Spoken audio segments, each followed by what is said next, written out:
আসসালামু আলাইকুম everyone, welcome করছি আফরিন সিগনেচার ফ্লেভার্সে। আজকে আমি হাজির হয়েছি বিকেলের নাস্তার খুবই সহজ একটা রেসিপি নিয়ে।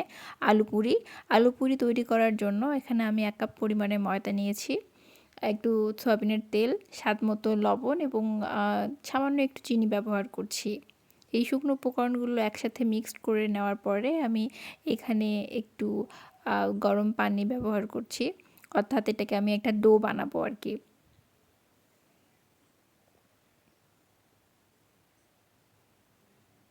এই তো ডোটা বানানো হয়ে গেলে এটাকে আমি আধা ঘন্টার মতো রেস্টে রাখবো এবং আধা ঘন্টা পরে আমি ফিরে আসছি।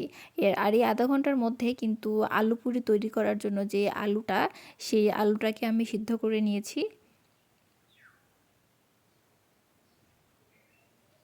এই তো চলে আসলাম আধা ঘন্টা পরে।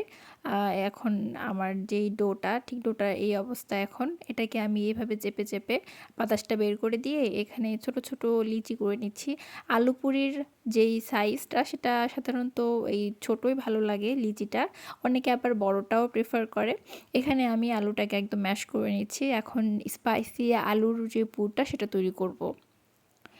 প্যানটাকে গরম করে নিয়ে এখানে সয়াবিনের তেল দিয়ে দিলাম এবং তেলের মধ্যে পেঁয়াজ কুচি, কাঁচা ঝাল কুচি দিয়ে একটু হালকা ফ্রাই করে নেব। আমি এখানে 1 চামচের মতো বেসন ব্যবহার করছি। বেসনটাকে খুব ভালোভাবে ফ্রাই করে নেব এবং বেসনের যে কাঁচা গন্ধ সেটা চলে গেলেই কিন্তু এখানে আমি আলুর যেই ভর্তাটা তৈরি করে রেখেছিলাম সেই ভর্তাটা এখন এখানে দিয়ে খুব ভালো করে আমি তেলের সাথে মিক্সড করে নেব।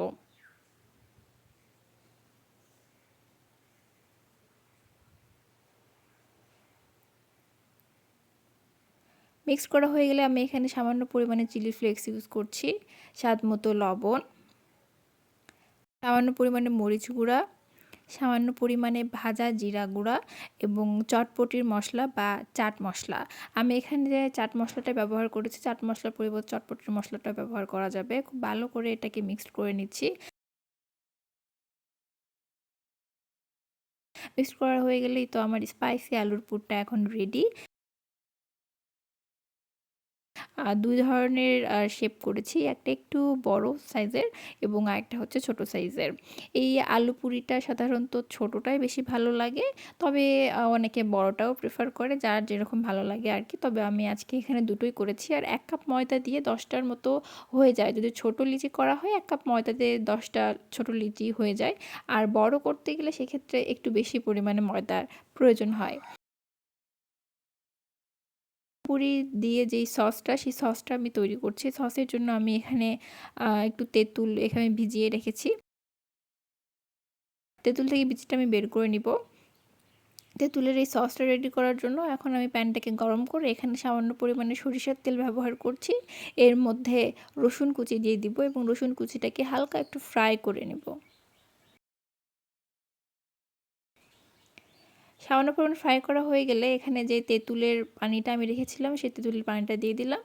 আর এখানে আমি দানা গুড় ব্যবহার করছি। দানা গুড়ের পরিবর্তে কিন্তু চিনিটাও ব্যবহার করা যায়, তবে দানা গুঁড়ের যে ফ্লেভারটা সেটা একটু বেশি ভালো আসে। চিলি ফ্লেক্স দিয়ে দিলাম, এখানে স্বাদ মতো লবণ দিয়ে দিলাম এবং এখানে ধনিয়া গুঁড়া দিয়ে দিচ্ছি।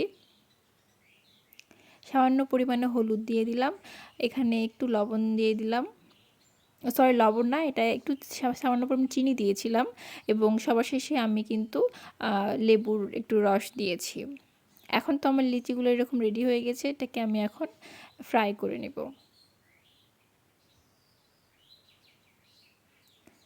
পুরিগুলো ফ্রাই করা হয়ে গেলে আমি এখন পুরিগুলো একটু সার্ভ করে দেখিয়ে দিচ্ছি। ঠিক এরকম হয়েছে, পুরিগুলো কিন্তু অনেকটাই ফুলে উঠেছে এবং আমি ক্লোজলি একটু দেখিয়ে দিচ্ছি।